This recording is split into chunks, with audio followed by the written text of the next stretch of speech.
Hi everyone, welcome back to another very short but also very informative YouTube tutorial.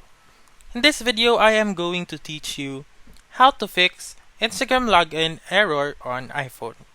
So let's begin right away.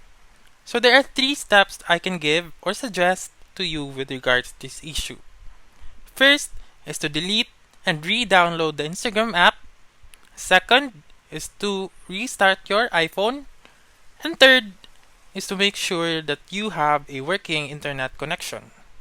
For the first step, you should go to your home screen, long press the Instagram app, and then click Remove App, and then Delete App.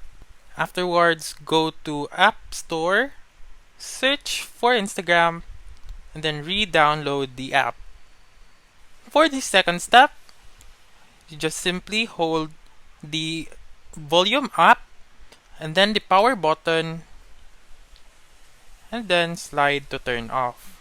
You can also do this by clicking on your assistive touch, click on device, more, and then press restart. And lastly, for the third step, you just simply drag down and go to your control center and make sure your Wi-Fi has been turned on and is working. So that's all for this video. Let me know in the comments section if this works out for you. For more helpful tutorials like this, please subscribe to our channel and don't forget to click that notification bell. Thank you for watching and have a wonderful day.